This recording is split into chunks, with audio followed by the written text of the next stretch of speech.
Kapok super plastik, tapi bukan plastik. Ni almari 3 pintu material besi.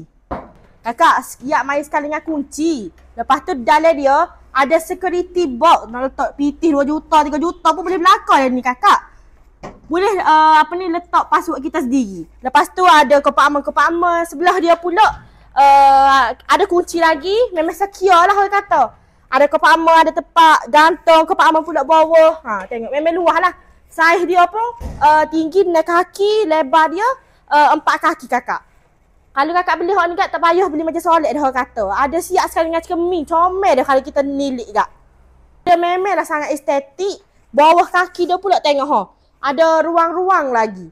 Kakak, kalau beli hak ni kak memang kali air, kali anak-anak, kali duit. Muka duit dia dalam ke.